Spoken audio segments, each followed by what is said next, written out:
Hello everyone, welcome to our playthrough of Assassin's Creed 2, and this will also apply to the other Assassin's Creed games, but currently at the moment we're struggling with AC1, we're having to take alternative measures for that, but eventually we'll get to it.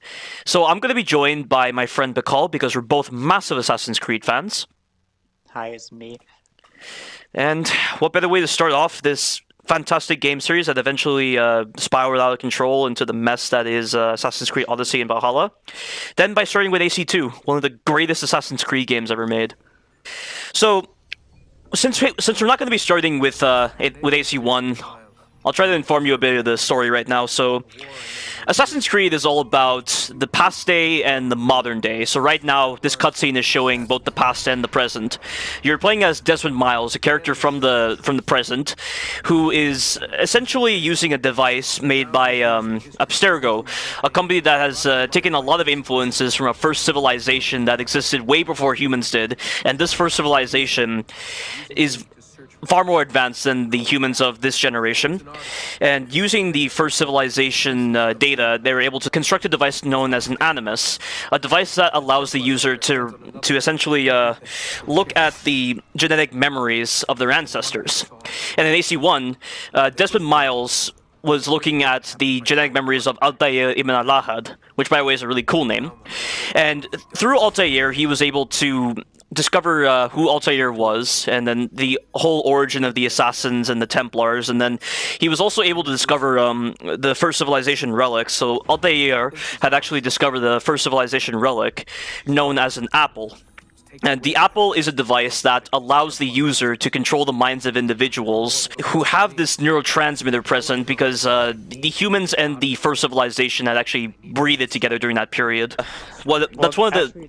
They what led to the neurotransmitter is that they implanted it. They implanted it in the... by breathing, right? Am I correct? Well, they implanted the neurotransmitter when they were creating humans as a race of slaves for people to work for them. And then when they breeded with humans, that's when they got hybrid people who didn't have the neurotransmitter. Huh. That's odd, though, because I would assume the Isu DNA would actually... I'm sorry, the Isu was also known as the first civilization, but I'm surprised that the Isu DNA doesn't allow this... Or is this neurotransmitter specific to human DNA? I'm a little confused by that. To humans.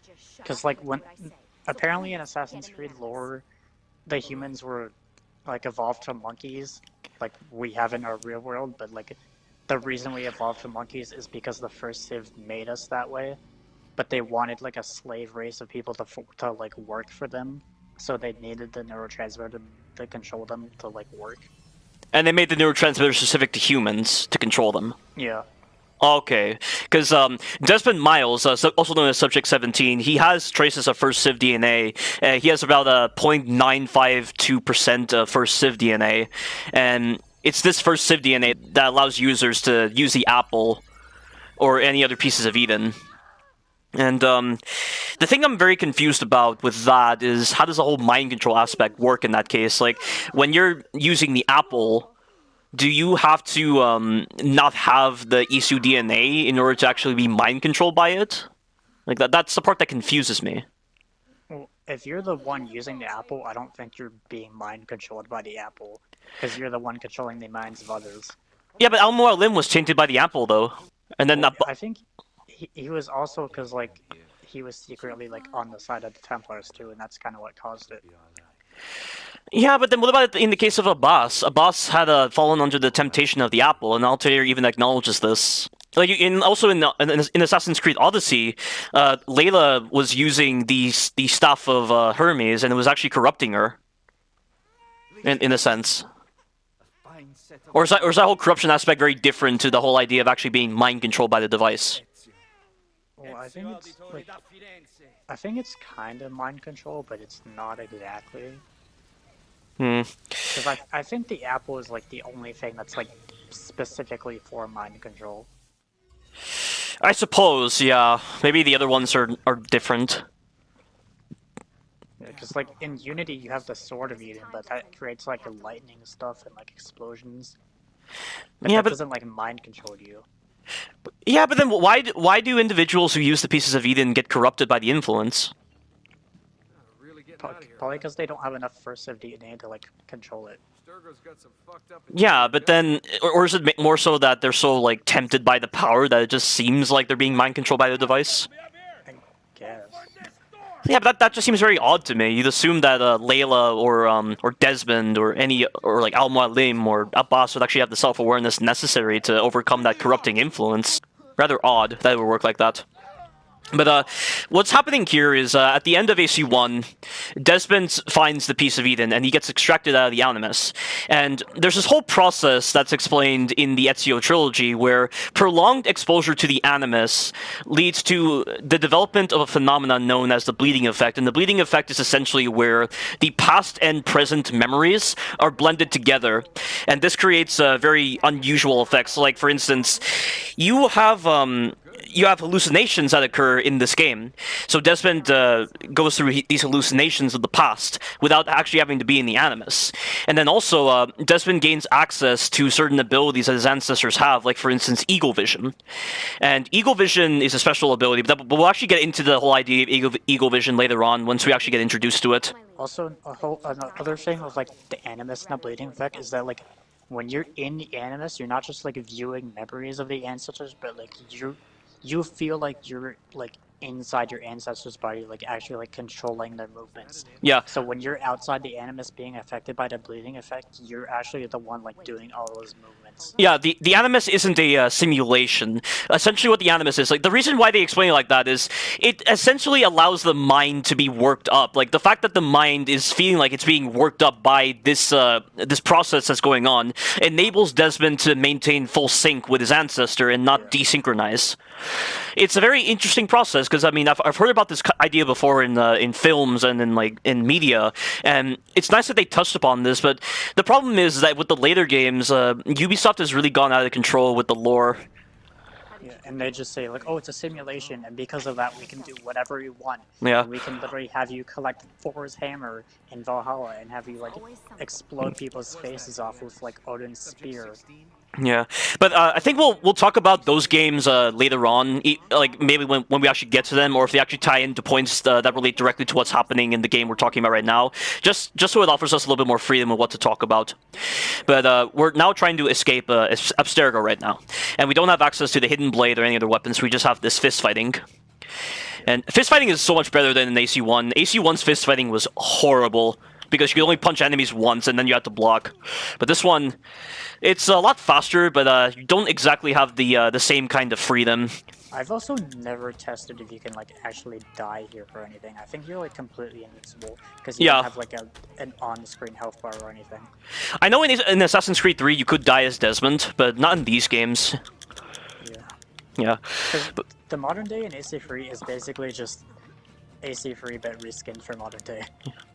Yeah, but I mean, we'll talk about that tangent because Laser Z, a YouTuber who is very familiar with the lore of Assassin's Creed, he made a lot of statements about certain things in each of the Assassin's Creed games, and his whole perception on the modern day is something I'd like to touch upon when I actually get the chance, because I don't entirely agree with his full perception of Assassin's Creed 3's modern day, because of the placement of AC3 in the timeline, and also with the way the marketing has been for AC3.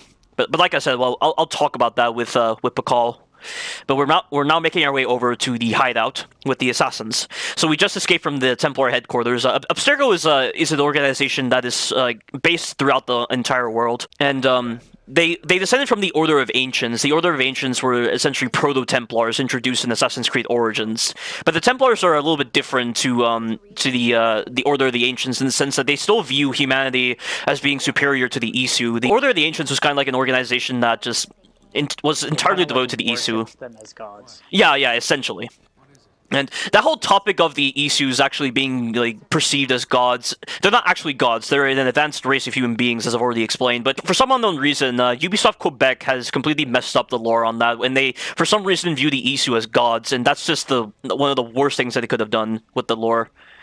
And it sucks because a lot of the mystique that surrounds the Isu is just gone. That with Valhalla. I mean, with Valhalla, I don't consider it to be the same case, because I don't feel like the Isu were portrayed that much as gods in Valhalla. I mean, they were more so the case in Assassin's Creed Odyssey. I mean, at least in Odyssey, they still kind of like looked like Isu, but in Valhalla, they were like reskinned to actually look like the Norse people. Yeah, and that's another thing as well. It's almost like with Assassin's Creed Valhalla, the way the human mythology explains the whole idea of these gods seems to align properly with Isu history, which is one thing that's very strange. But again, we'll have to discuss these points later on in the game.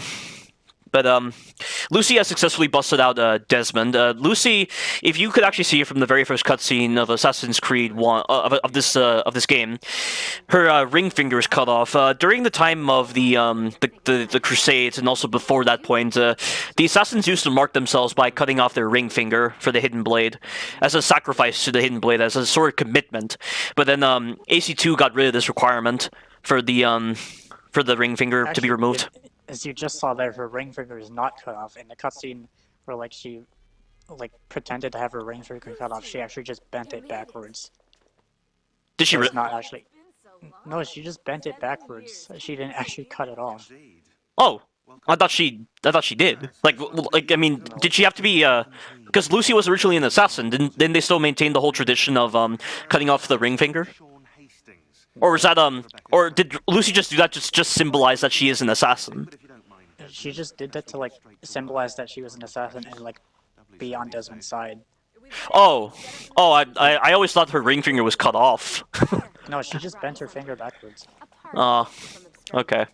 In fact, in AC1, you can actually trigger that whole moment. Like, there's a lot of cutscene, there's a lot of like conversations you can get into with Lucy in AC1, but we'll have to show that when we get the chance. And I love this. I love being able to interact with the characters in this part. Well, this is actually required. The game doesn't actually let you in the Animus until you talk to everyone. Yeah, but even still, I'd like to think that it is a choice, because then it means it has a lot more impact. Yep. I mean, when we come out of the Animus again later after like Sequence 6, it actually is a choice. Yeah. So this is Rebecca Crane. So this is one of the assassins that is helping us. She's a really great character. I love her. Yeah, but then she got ruined in like the newer games, like everything else. Yeah. And then we have Sean Hastings over here. Sean is best boy. I remember you said that in Valhalla, Sean was so different to how he is here, for instance. He is. He doesn't like do any of this like joking stuff at all. He's like completely serious and so different. He just seems like a different person. Yeah, and I think LaserZ touched upon that point in AC3 as well, with the way the seriousness of the game just seemed to be the focus rather than the more jovial sense. But I think I mean, you could easily explain that to the fact that they're 2 months away from being wiped out by the solar flare that the sun will be releasing, and I haven't really discussed that cataclysmic event yet. But they talk about this cataclysmic event that occurs on December 21st, 2012. Oh, I'm gonna listen to this dialogue right here. I like hearing this dialogue from Sean. Please, mate, bother someone else, okay? I've got stuff to do. What part of I am busy don't you understand? Is it the I bit that refers to me? Is it the am bit that's like a doing thing? Is it that I'm busy? I'm busy. And I love this line. Lucy, what's wrong with this guy? I think he's stalking me. Sean is best boy indeed. So good. Yeah, and also fun fact: Lucy's the only character that you can talk twice to in this sequence. You can't talk to the other characters twice. I think they have. I think Sean has 2 conversations later after Sequence 6. I think, yeah, does he? I don't remember that. I don't even think you can talk to the characters after that point, can you? Well, you have to talk to them before you go downstairs to Lucy. Oh, okay. And that's where they make the self-aware joke about the subtitles. Yeah. So this right here, Lucy's talking about Eagle Vision. So you saw with the Eagle Vision that Desmond had the ability to read the combination to that keypad that allowed him to gain access to the code. I'm still kind of confused as to how Eagle Vision works specifically. I don't know if it's something related to the psychological process. Like, it's almost like you have to will yourself to understand that you want to see this target in order for them to be highlighted in gold. But one confusing thing about Eagle Vision is that when you use Eagle Vision in AC1 and you use it to see Al Mualim, before the boss fight with Al Mualim, he's blue, but then he's actually red. So it seems like Eagle Vision has its flaws, but then it just seems like with the other games, it's the truth. It's based on how like the person using Eagle Vision perceives the target. Yeah, but then how does that contribute to them understanding who is the real target that they're looking for? That's what I don't understand. Well, like target as in like the person that they're looking at, not like the target they're trying to kill. Because Yeah, there's a moment in like the end of Rogue where like Haytham and Achilles are fighting, and like normally in that mission, if you look at Haytham in Eagle Vision, he's blue like an ally, but during that moment where they're fighting, Haytham is red like an enemy. Yeah, but that, you could attribute that to a bug, though. You know, it could just be like he's being perceived as a normal NPC. But hang on a second. We gotta stop right here because this is the boy right here. This is the man who is the face of this franchise. Ezio Auditore da Firenze. The one that they keep trying to copy with every game and failing. Yeah, they will never get another Ezio because this guy at least had development in between multiple games. Also, the best voice actor, Roger Craig Smith. Yeah, Nolan North, Roger Craig Smith, and Troy Baker, they are the triad of individuals who make voice acting great. Insieme! Also, like, the character that we're gonna see in a bit, which is, Vieri, it took me a few years to learn that he was voiced by Yuri Lowenthal. Why is that name so familiar? Because he plays Spider-Man. Oh, yeah. You're right. Like, this is Spider-Man right here. Really? This is Spider-Man and versus Sonic the Hedgehog. That's insane. Yeah, dude. Wow. So this is a little family feud that's happening between the Auditore family and the Pazzi family right here. Also, the Pazzi are Templars, so this is like seeing the Templars before we actually learn about the Templars. Yeah. But I talked about the Order of the Ancients and the Templars, but the Templars have actually existed, or rather I should be saying the Order of the Ancients and the Templars have actually existed way before the advent of the Assassins. So that's why they're so powerful. And that's why Abstergo has a lot of power, because they have a lot more experience than the Assassins. And also right here, you can actually throw these guys off the bridge. Yeah. But then you lose out on money when you have to loot them. Well, you still get a lot of money in the end, so it doesn't matter. Yeah, but it's good money for the early game. Yeah, but the thing with the Ezio games is that when you complete missions, you get money, and money's kind of pointless in this game. I mean, I've 100%ed this game multiple times, and like all the other games multiple times. So like, if you're going for 100% in these games, like you need so much money. Yeah, but this is really the only Ezio game where I utilize money, because the faction system in this game, where you have the ability to use money to buy mercenaries, courtesans, or thieves, I use factions a lot more in this game because it's very beneficial. I still don't really use them probably as much as I should. Yeah, I but still use them sometimes. yeah, but courtesans are so helpful for some of the missions in this game. Same in Brotherhood. We have Ezio's brother here, Federico. And, yep, you can tell that these guys are very jovial. They are definitely young. Like, the audacity of youth, as Sadler from Resident Evil 4 would say.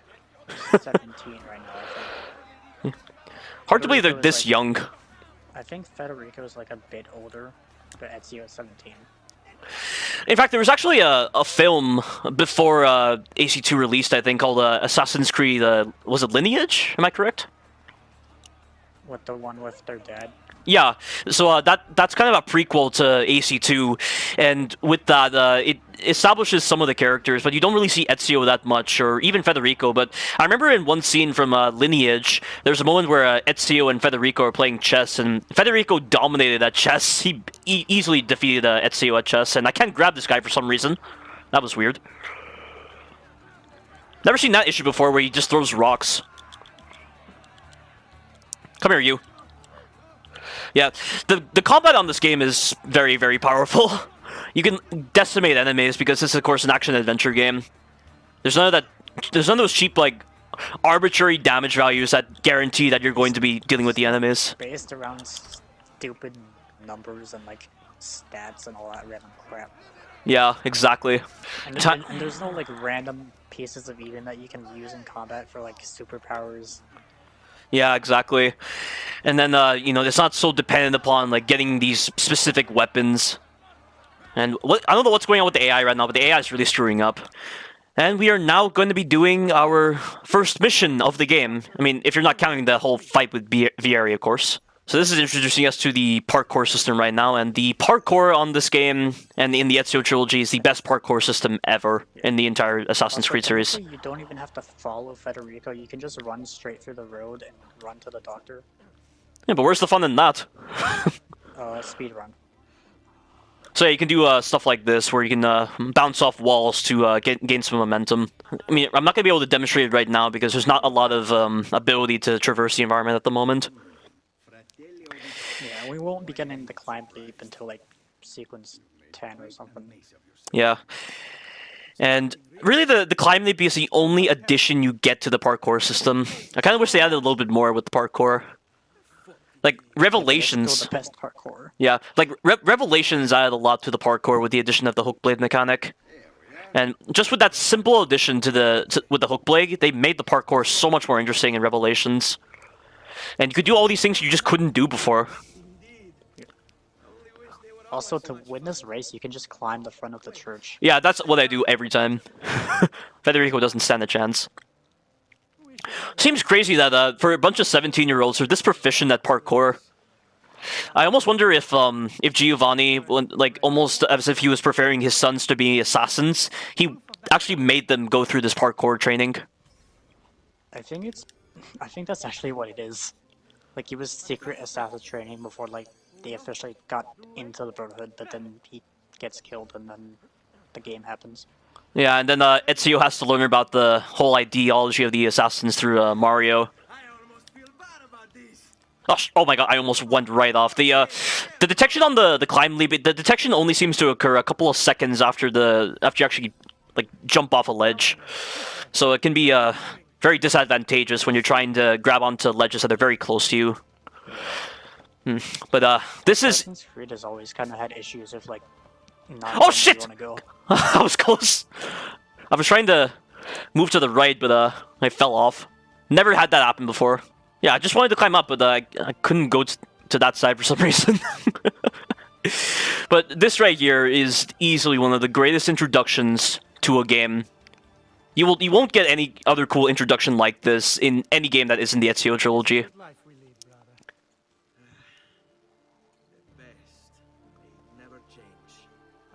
Never change us. And this is it. Assassin's Creed 2, folks. Easily one of the greatest games ever made with this amazing title introduction. This was back when Ubisoft cared, where Assassin's Creed actually mattered. We don't get anything like this anymore. This was back when Assassin's Creed was actually like relevant in the gaming community. Yeah, I know. It was such an original idea, and just the kind of innovations it had with parkour and just the storytelling. It's so it's such an innovation. We don't get stuff like this nowadays. And now every game is just like a Witcher 3 clone that like takes like elements from like any other game that exists. Yeah, and it's just Witcher 3. I don't really see what's so impressive about The Witcher 3. I mean, I watched like Seraphim17 do a playthrough of The Witcher 3, and The Witcher 3 just doesn't look that good, and the combat's very shit, and the voice acting is pretty bad as well. But this... And it was made by CD Projekt Red, which people are like hating on nowadays because of Cyberpunk. Yeah, Cyberpunk was a disaster. If you've seen like Laser Z's videos, some of the things that got through with Cyberpunk, and then some of the decisions that went through, and just the arrogance of CD Projekt Red. It was blasphemy, let me tell you. Absolute blasphemy. But like this game, like this is exactly what Assassin's Creed should be. And then like for instance, with the newer Assassin's Creed games, they're so focused on trying to build like big open worlds, this and that, but they fail to make the world very deep. You don't need to have a big world to make a very deep game. This game's world is so great, and it's not even that big of a world. It's it's not even just one city. You get like 4 cities in this game. Yeah, and then Brotherhood went on a different kind of way entirely, where they made it focused on one city that just had a lot of thought put into it, and it made everything very seamless. And they put a lot of the cities, like a lot of the different cities, into side missions or like hidden things that you can unlock when you're achieving full sync. Like you could actually go into Firenze in Assassin's Creed Brotherhood if you were actually going through 100% sync. So that was definitely one of the reasons to go for full sync, to unlock these very fun missions, and the mission design in these older Assassin's Creed games is really good. And like all the side missions actually impacted like the plot and like added to the plot and like actually mattered. But like now all the side missions in the games are just like, oh hey, there's a collectible here that doesn't do anything because it's pointless. Yeah, and then they don't have a lot of thought put into it. Like I hate the side missions in Origins, Odyssey, and Valhalla. And like Valhalla didn't even have side missions; they were just world events that lasted for about 90 seconds, and every single one of them just ended with like some really stupid ending. It's like, oh, here's a big surprise ending. But it's like if you're doing it every single time, like if you ever watch The Incredibles, and you hear that old saying, if everyone's so special, that's just another way of saying no one is. If every single ending is just going to end in the same crazy way, where it's like so unexpected, then it might as well be expected. Like it's just so disappointing that is the case. And like a lot of the side missions in Valhalla like don't even take themselves seriously, and like a lot of people say that Syndicate is a parody of Assassin's Creed, but honestly, also so is Valhalla. I mean, yeah, but Odyssey is way more of a parody than with Valhalla. I'd say at least Valhalla had assassins. Valhalla at least tried to be better. Yeah. Definitely, but like with where Assassin's Creed was at the point at which they were developing Assassin's Creed Valhalla between Origins and Odyssey, it was very hard to get anything substantial, and like Odyssey was such a shit game. It's easily the worst Assassin's Creed game ever made because it's not even an Assassin's Creed game, and then it just in general it's a bad game with the microtransactions, the terrible combat, the button mashy combat, the lackluster open world design. I mean, it's just a grindy mess. You have to grind for hours, and you have to like do tons of side quests just to do one story mission. Yeah, it's just it's so disappointing, and that's just the thing I didn't like about Origins and Odyssey, and it's the thing I don't like about a lot of RPG games that embrace these kind of level-gated systems. You're forced to go through side missions to actually progress with games when they develop, like when they level-gate everything, where they make enemies scale with you, and they have these levels that if you're not a high enough level, you can't do anything. But they're just the same enemies, like regardless of whether you're the same level as them or they're a higher level than you, they're still the same enemies, so it makes no sense. And then you're forcing yourself to go through side missions. You might as well just make the side missions like main missions. It's such a disconnect and it makes no sense. At least this game's side missions actually feel different from the main missions, and that's justified. You don't even have to do the side missions on this game. I mean, my main criticism with the side missions is that they're not exactly the most developed side missions. Like Brotherhood definitely won up the side missions qualities. The side missions in Brotherhood are easily the best side missions because there's just a lot of different side missions. Whereas there's just like beat up events and delivering leathers, but they're all just like tasks essentially, not really like crafted missions that tie into the main plot so much. Also, Brotherhood added the full sync objectives in like all the missions of the games, which like stuck around all the way until Syndicate. So like that was like added like challenge for the game to like an extra side thing to do. Yeah, I mean, the whole idea of I wonder what gave Ubisoft the idea to do 100% sync, because when you think about it, the 100% sync doesn't really make sense in terms of the lore. Or it's more so like it's just representing that Desmond is going through a lot more effort to synchronize with his ancestor. That's the only thing I can think of with the lore aspect in that part. Because that's what it is. Because like when they introduce it in Brotherhood, they say it's like doing events the way Ezio lived them. Yeah, but I mean, like, if you're already reliving Ezio's memories and you're not exactly controlling what he's doing, then the event should play out regardless of whether he's trying to sync with his ancestors or not. And, like, why did this whole idea of 100% sync get introduced with Brotherhood, yet we don't see this in AC2? That's the confusing part. Well, also in the lore, like, the Animus gets, like, upgraded between AC2 and Brotherhood, so maybe that's what they added in the update. Yeah, but I mean, if the Animus was going to show Ezio's life the way it was, I mean, you could argue that, like for instance, in AC2, there are two sequences that originally you had to get DLC for, but the whole lore reasoning behind that was Rebecca was trying to repair those damaged memories. Like that, I can understand as being a justification for why getting full sync would just allow you to gain access to memories, because like maybe certain memories were just corrupted, or the Animus couldn't really interpret them. But I mean, the full sync stuff in Brotherhood, it's just kind of confusing to. Shoot, I just skipped that whole moment, but it's not really that important because the subtitles already show that.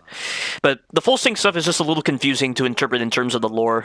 Well, I think it's because like the Animus isn't like a concrete like showing of the events. It's like more like a representation of it, and that's how like that's why like different players do things differently in the game, because it's not like a concrete representation of it. It's like Yeah, but that's like not really I don't factor that into the perception because like that exists outside the perceptions of the characters. Like for instance, to relate it to some other game, for instance, like in Resident Evil 4. In Resident Evil 4, you had access to the Merchant, and I consider the Merchant to just simply be a gameplay mechanic that's just given a personality and a body, because there's really no context as to why he exists. I feel like he's just something that only exists in the eyes of us gamers, yet not in the eyes of the Resident Evil characters. And similarly, the whole concept of one player doing this differently and another person doing this differently, that exists within the eyes of us gamers, but not in the eyes of us of the characters. So that's not really factored into the perception of that. That's why I don't judge it based on that.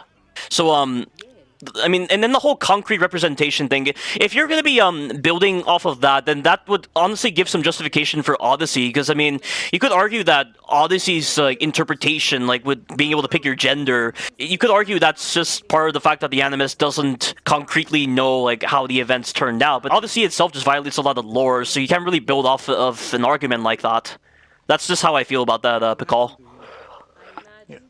I mean, I guess I can see where you're coming from, because like a criticism that I've heard of Valhalla is a lot is that like assassin things like the Hidden Blade and like its social stuff and like wearing a hood only exist in the game for the player and not for Eivor. So like Eivor doesn't really care, but like is there for the player base. Yeah, yeah, exactly. Like look at the way these NPCs are walking about right now. You like the way they're walking about right now. They look kind of like they were programmed to walk like that. Not really so much like realistic human behavior. Like that's how it is in our eyes. But from their perspective, they're probably walking like normal human beings. Like that's how you compartmentalize the perceptions between the game and the real world. So that's how you judge the perceptions basically. Oh, and by the way, here's Leonardo da Vinci. Also another best boy. Yep. This is Leonardo is the Animus best boy, and Sean is the modern day best boy. Yeah. I believe there's actually some hints that maybe Leonardo actually has first Civ DNA based on a cutscene that you see later on when Ezio gets the piece of Eden. I think it was like actually like confirmed by like Ubisoft or something. Maybe I might be wrong, but I think like he actually does have like higher concentrations of first Civ DNA, and that's how he can like control the apple and like study it when it's given to him in Brotherhood. Yeah, but And again, can, like understand the first Civ temple and Romulus. Stuff. Yeah, but how did we? To our knowledge, Al Mualim and Abbas didn't have first Civ DNA, correct? I think to our knowledge they didn't have any. So then, how were they able to use the apple then, if they didn't have first Civ DNA? Because I think technically anyone has like I think they're able to like use the apple or like pieces of Eden to a certain extent, but like if they don't have the right DNA for it, then that's when it starts to corrupt them. I suppose, but then, like, why do they get corrupted, though? Is it just simply that it's the apple somehow touches upon their darker side? It's strange. Like, I'm not too sure about that particular aspect. I think it's because, like, it goes back to, like, when the first Civ was using, like, them as, like, to make humans, like, a slave workforce. Like, only the first Civ were the ones using the piece of Eden, so, like, they require first Civ DNA to be able to be used. Oh, and then again, the neurotransmitter that was used to control them was tied to the human DNA, not to the Isu DNA. Correct? Yeah, but the first Civ back then were the only people actually using the pieces of Eden. So like that's why they required their own DNA for it. Or maybe what's happening is, yes, they are able to use the apple, but like the whole ability to use the apple, and then the apple actually like maybe what's happening is they are like able to influence other people, but at the same time they're not able to directly focus the apple's energy to focus specifically on these specific individuals. So maybe it affects them as well. So maybe like the Isu ability grants them that ability to maintain more focus with the apple, so that it doesn't accidentally corrupt them. Maybe it's something like that. Yeah, I guess, because in AC3 they showed off a thing where, like, if enough people are, like, told to think about, like, the exact same thing, that it actually, like, gets created for real life. Wait, say that again? In AC3 they said that, like, if enough people are being controlled by the apple at the same time, and that they're told to, like, create or, like, think of something, then it actually gets created in, like, real life. Oh yeah, I think I heard about this. Yeah, didn't Juno mention that? Like they were being told to like think about a tree, and the tree actually gets created. Yeah, you're right. Yeah, I remember was in, like, that. one of the Juno conversations in the Grand Temple. Yeah, so it seems like a lot of focus is required from the apple to actually use it, and maybe the first Civ DNA allows more control and focus over it, and without actually inflicting self-harm. And that would actually make a lot more sense as to why the apple would lead to them corrupting themselves. Also, by the way, here's Ducho. Ducho's an asshole. We actually see him several times in each of the game. Yeah. He appears in Brother, he appears in Revelations, just as a way for players to vent their frustrations. He only appears in Brotherhood in the DLC, so like if you don't play the DLC, you don't see him at all. Yeah. And then in Revelations, he somehow happens to be in Constantinople. Yeah, he's just like there for no reason. I don't think they ever explain it. I mean, then again, like, Constantinople is considered the crossroads of the world, so maybe a lot of the major trading routes pass through Constantinople. And Ezio did spend quite a lot of time in Constantinople, so maybe that's the main reason why he was there. Yeah, Ooh, also... like, they don't offer like an in-game explanation for it or anything, so yeah. it's kind of weird seeing that. Yeah. Oh, by the way, if you accidentally kill Ducho, it will actually fail you. If you throw him off a ledge, for instance, it will fail you. You have to actually beat him up. I've never even like thrown him off a ledge or anything. Yeah, because I managed to get him to follow me, because the guards have the same kind of parkour ability, which is definitely one of the main joys with this game, and also with the Ezio trilogy. Because the guards have the ability to parkour, it leads to the chases being so much fun and really hectic. And they also scream funny lines at you. Yeah, this game has the best characters for the enemies, because the enemies actually say some pretty hilarious quotes when they're chasing you or when they're fighting you, and they got rid of that in AC3 and in the other games because they don't really say much. You can't even get into a lot of cool chases, like in Unity. Dodging bullets on that game was physically impossible, and in Syndicate you could dodge enemies, but the chases just weren't very hectic. And then they got rid of chases entirely. Like, look at the amount of arrows that the enemies could spam in Origins and Odyssey, and then in like Valhalla. And also in Origins and Odyssey of Valhalla, that like slowed you down when you tried to run away from enemies. So yeah, it's like a lot harder to do. At least in Valhalla, you had the ability to sprint, so you could actually run away from guards. But literally, when you're in combat, it's like you're trying to move a wardrobe. It's so hard to move. It's so silly. It's like they're trying to force you into combat. Combat isn't even good. Yeah, the combat in Origins and Odyssey and Valhalla. I mean, The Valhalla's... games just like completely forget about stealth and it's just like, oh, combat only, because combat is fun and good and killing people is good for money.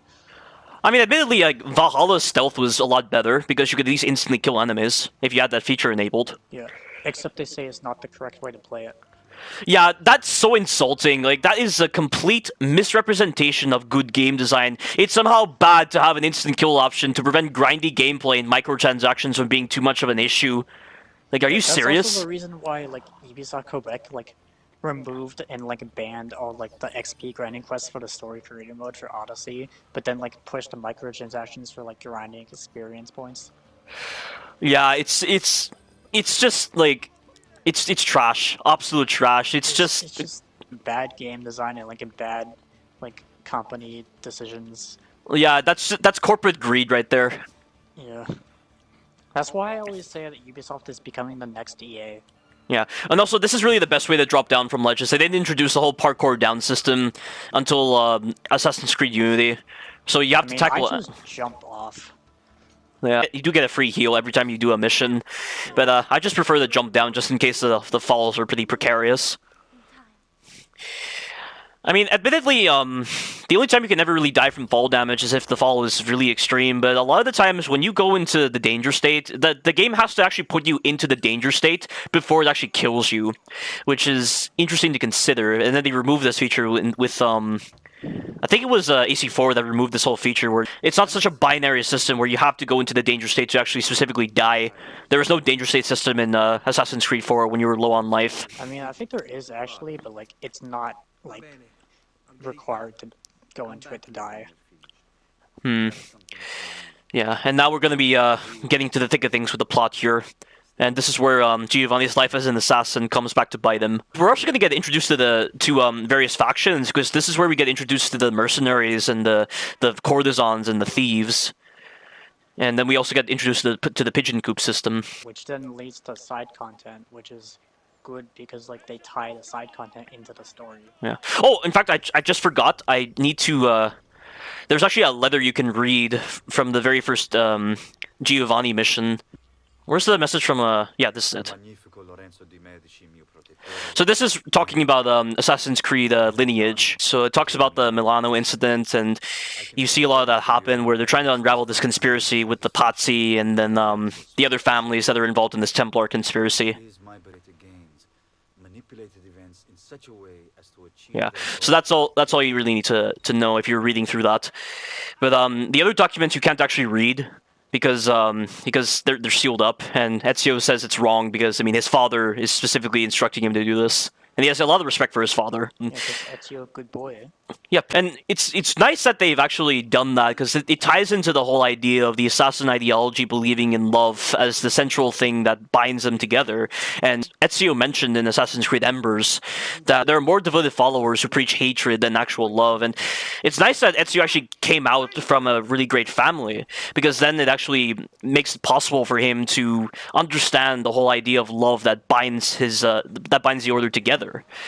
It's actually interesting to consider that. I didn't actually start thinking about that until now. And then like it gives like a better insight into how he thinks about like humanity and society and like how people need to treat each other with respect better to like actually be a better person. In fact, this actually back to the real world. This actually leads me on to a tangent I'd like to discuss, where I feel like the perceptions on the assassin ideology and the Templar ideology, I feel like with some of the recent games, they've taken a very superficial approach to try to explain it to a bunch of 9-year-olds, but it's not really true. Like, with the assassins, for instance, you'd assume that their prime ideology is associated with freedom, and then with the Templars, it's order. But I feel like in the Ezio trilogy, it wasn't really so superficial. It was a lot deeper than that. The assassins weren't really fighting for freedom. It's just freedom was more so, like, if you were to think of chemistry, for instance, as a byproduct of their fight for peace. The methodology that they employ to actually ensure peace, one of the byproducts of that is freedom. Whereas with the Templars, they have this almost totalitarian view as to how like humanity should be run, which ironically lines up with the first civilization. So it's quite ironic how the Templars don't really like the Isu, yet the way they behave is very similar to how the Isu behave, which I thought was very interesting to point that out. But I feel like with the Templars, with the way the Templars are portrayed in the Ezio trilogy, it's a lot deeper than just simply they're fighting for order. Like, the way they ensure peace is more ruthless. Because when you think of order, like when you think of the difference between freedom and order, the whole idea of ruthless actions is brought into consideration. And if you've seen some of the horrible things that the Templars have done in AC1 and AC2 and AC Brotherhood and AC Revelations, you could really see why the Templars are just very flawed. You can't run a civilization like that. It's like with Donald Trump. Like, Donald Trump, like, and this actually relates to a Star Wars quote that I heard in Star Wars Rebels. Like, Admiral Thrawn from Star Wars Rebels, he mentioned that the Jedi fought for what was morally right rather than what was strategically sound. But when you're trying to run a civilization, it's not about what's strategically sound, it's about what's morally right, because the person who's leading the civilization has to do what's morally right to actually ensure like civilization's growth. And relating that to the idea of the assassins, I would say that the assassins fight for what's morally right more so than what's strategically sound. And the Templars fight for what's strategically sound, and that's just something that is also how you think of the whole ideology of the Assassins and Templars from a deeper perspective compared to how they're portrayed nowadays with the advent of AC3. So that's just my perception of that. I wonder how you feel on that, Pcol. Well, I know there's like like there's like parts of these games where like they mention how like the assassins and templars like want the same thing, but they just have different ways of going about it and trying to achieve that. Yeah, that's what I was touching upon, and you know, like, I just question like how the Templars think they can actually run a civilization if they're as ruthless as they are. Like, if they don't value humanity, how could they possibly run a civilization? You know, that's why like when you think of the death penalty, for instance, the death penalty is a very controversial thing because it kind of goes against the very nature of civilization.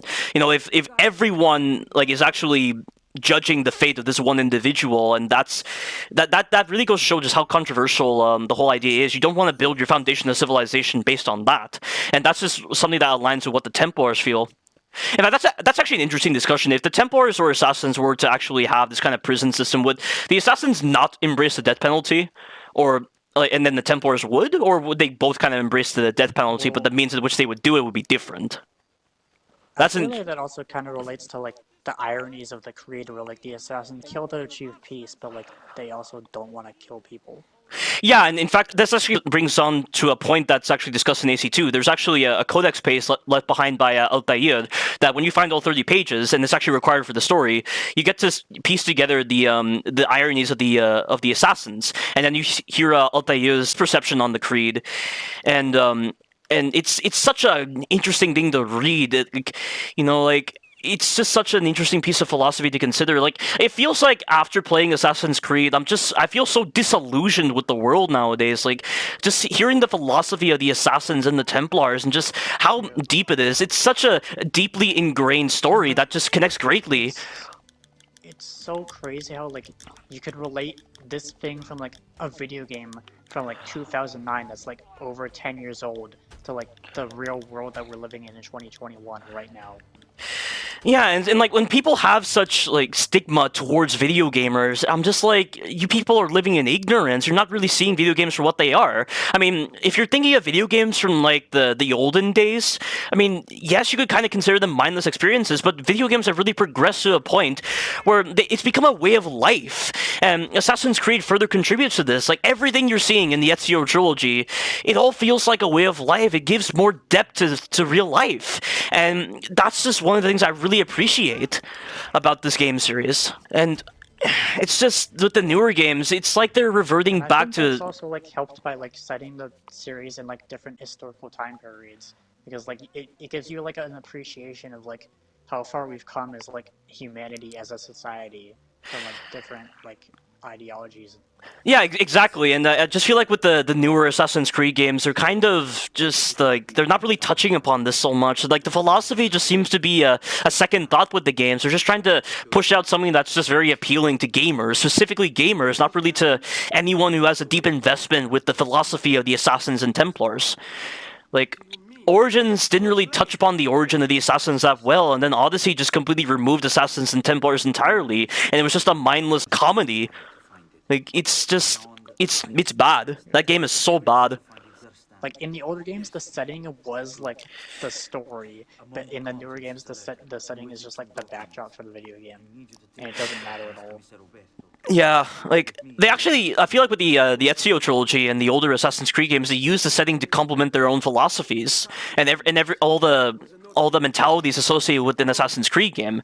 But because they're trying to, like, they're taking the whole history is our playground literally with the newer Assassin's Creed games, it just seems like the historical setting doesn't really tie in a lot to the main storyline. It's like what I said earlier, how like the stealth stuff for like the assassin stuff in Valhalla is only affecting the player and not Eivor. Like, the setting in the newer games is just like, it's just for you and not for the characters. Yeah, pretty much. That's a good summary. Oh, and also, we're going to be doing the patented leap of faith. I did this earlier, but I didn't really get a chance to discuss it. But this is really, really cool, even though it is a little ridiculous that they can actually jump off a high place into a hay bale and just survive. And Origins like gave us like the history behind it, but then Odyssey just completely forgot about that and just went away with it. Yeah. Like the one game after. Exactly. Exactly. The one game after. Like, how does that make any sense? Was no one discussing that at all? Yeah, and then in Valhalla, like they have you learn a leap of faith, but like again, it just exists for a gameplay reason and not because Eivor actually cares about it. Yeah, it's like you learn the leap of faith. Like, that's really it. Yeah, like why even have it in the game? There's no point. Exactly, and the assassins are kind of underutilized. I mean, admittedly, we both differ in our perception of this, but I know you didn't like the way Basim, for instance, was portrayed in Assassin's Creed Valhalla. But I actually liked Basim because I think the parts where he really stood out, where we actually got some time to spend time with him, I thought they were a lot of fun. I mean, yes, there weren't as many of them, but when you're only focusing on those moments like, specifically and not actually looking at them as a whole, I think Basim was a really great character. It's why his betrayal at the end of Valhalla when he tries to attack Sigurd, it hit me very hard. And originally when I saw that betrayal scene, I thought it meant that he was actually a member of the Order of the Ancients. Like, it was such a betrayal that it just absolutely hit me hard. But it turns out what happened was Basim was just a reincarnation of an older Isu. And I did actually recognize that. I didn't really understand the context at the time. I mean, even though he did say his brother, but I did play through the mythical arc, so that should have occurred to me, but I didn't think it was possible, and it makes no sense for an Isu to adopt the philosophies of an assassin. So why on earth was Loki portrayed as an assassin through Basim? Do you have an answer for that, Pcol? I think it's like in the same way that like when you're playing Valhalla, like, and then you do an assassination, like Odin shows up in like the confession scene with Eivor, and they're like different personalities in the same body, but like Basim just chose to accept Loki's personality, and Eivor chose to reject Odin's personality. I guess that's one explanation, but is it really a choice in the matter, or is it more so like a fight between each personality? Well, what we see from Eivor's perspective is more like a fight, but I don't know how it is for like Loki or other Isu. Yeah. Also, we never see that. Yeah, exactly. And also, that music was very nostalgic. That music that plays when Ezio is putting on the robes is one of the best pieces of music in this game. Yeah, freaking Jesper Kid, dude, like one of the best like composers for video games ever. Yeah. And didn't he actually do the soundtrack for Valhalla? He was one of the 3 people that did it, yeah. Yeah, admittedly, I didn't like Assassin's Creed Valhalla's soundtrack that much. I mean, there are a couple of songs that I liked, like one combat music I did like, the music that plays when you're fighting Basim, and then the music that plays when you're trying to escape from Valhalla. Those are examples of music that I really like from Valhalla, but I mean, Valhalla didn't have enough pieces of music to really make it stand out, and that's another thing I need to talk about. So LaserC touched upon this point, but he feels that the music in Assassin's Creed allows you to have more of a connection to these games, and I 100% agree with him. Like, the music gives power to everything that occurs in an Assassin's Creed game, and this is one of the main reasons why the Ezio trilogy is so good, because the music has a lot of emotional weight to it, and they're so beautiful, and just the grace behind them further complements the gracefulness of what it means to be an assassin. Like, just the whole, like, exploring the whole philosophy of the Assassins and Templars just complements the whole beauty, and the music complements that greatly, and that's what I really love about the music on the Ezio trilogy. But right here, we have this whole moment where Ezio is trying to rescue his father, but right now he's having to visit the Gonfalonieri in order to arrange this moment where he's going to present the evidence. But you'll see in the background at some point in this cutscene that the main villain is going to show himself. And rather interesting, I like the symbolism behind that. It's almost like the devil is occupying the mind of the Gonfalonieri. Like, Rodrigo Borgia in this scene feels like the devil. He's almost like, you know those moments in cartoons where you have the good side and the bad side just sitting on your shoulder? That's what it feels like right now. Or it's also kind of like how, like, I don't know if you're watching WandaVision on Disney Plus, but like it's kind of like how people think that like Mephisto is gonna show up in that. Mephisto? I haven't seen WandaVision, but Mephisto? I did not think Mephisto is the Marvel devil. Yeah, but he's the main he's kind of the main villain towards Ghost Rider. So kind of odd that he's being introduced in WandaVision. It's because WandaVision is like taking the plot of like the House of M comic series where like Wanda has kids and like the kids are like part of Mephisto's soul. What? That's insane. Yeah. If it's building off that, then I have to watch WandaVision at some point. Yeah, you better. They released episode 7 today. Yeah, but do you like WandaVision right now? Should I check it out? Oh yeah, it's so good, dude. It's so good. I'll definitely keep that in mind. Like the first 2 episodes are like it takes a while to like build up and get into it, but like the later episodes are like insane. Wow, that you've definitely given me motivation. But yeah. I'm gonna do this mission right here, which is the final part of sequence 1. I believe. Is that true? This is the end of sequence 1? Yeah. Okay, but this is the execution scene, and this scene is referenced in Assassin's Creed Embers when Ezio is talking with Xiao Yun. But this is where his family's going to get executed, specifically his father and brothers. And this is Also, a weird thing is that like they're supposed to have the ropes around their neck, but when you see them from the back, they're just like floating behind their backs. Oh, and also another thing as well is you don't have access to the ability to disarm, but during this whole memory, you actually have the ability to disarm the brutes, and I'm gonna try to do that when I get the chance. But this is such a well done scene. Like, look at the motion as well. Like the lack of mocap cutscenes in Odyssey specifically, and also in Valhalla, definitely goes to show the lack of quality displayed with the characters. Like, this is not even mocapped, but this is all just like carefully crafted out with animations. It looks so great compared to Odyssey and Valhalla. Yeah, they didn't start doing mocap until like AC3, so there was still 2 other games after this where they didn't use mocap at all. Yeah.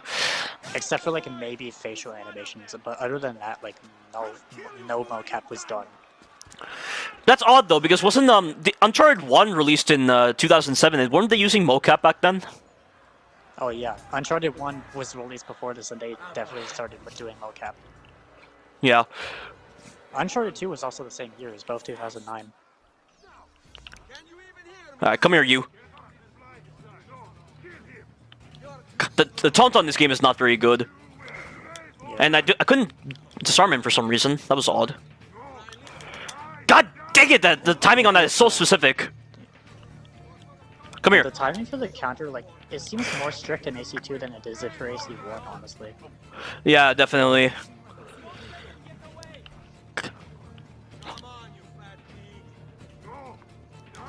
God damn it! It's so hard. I don't know what's going on right now. I normally don't have trouble with this. Got it finally. But you have to make. Yeah, but you have to not. You cannot counter. If you counter, you will embed the axe. And I have to not die here. Okay. Oh shit! Okay, that was close. Oh no. Normally just like run away, because that's what the game wants you to do. Ooh, and let me show you a technique I learned like when I was in one of my earlier plays. You see that? So if you press square at the right moment after a block, Ezio will retaliate with a very fast attack, and it will stun the enemy, and then you can initiate a finishing blow. But the timing is very strict, but it's a lot less strict when you're using heavy weapons. It's just and he's dead. With the big axe, dude. Yeah, and that is the end of sequence 1.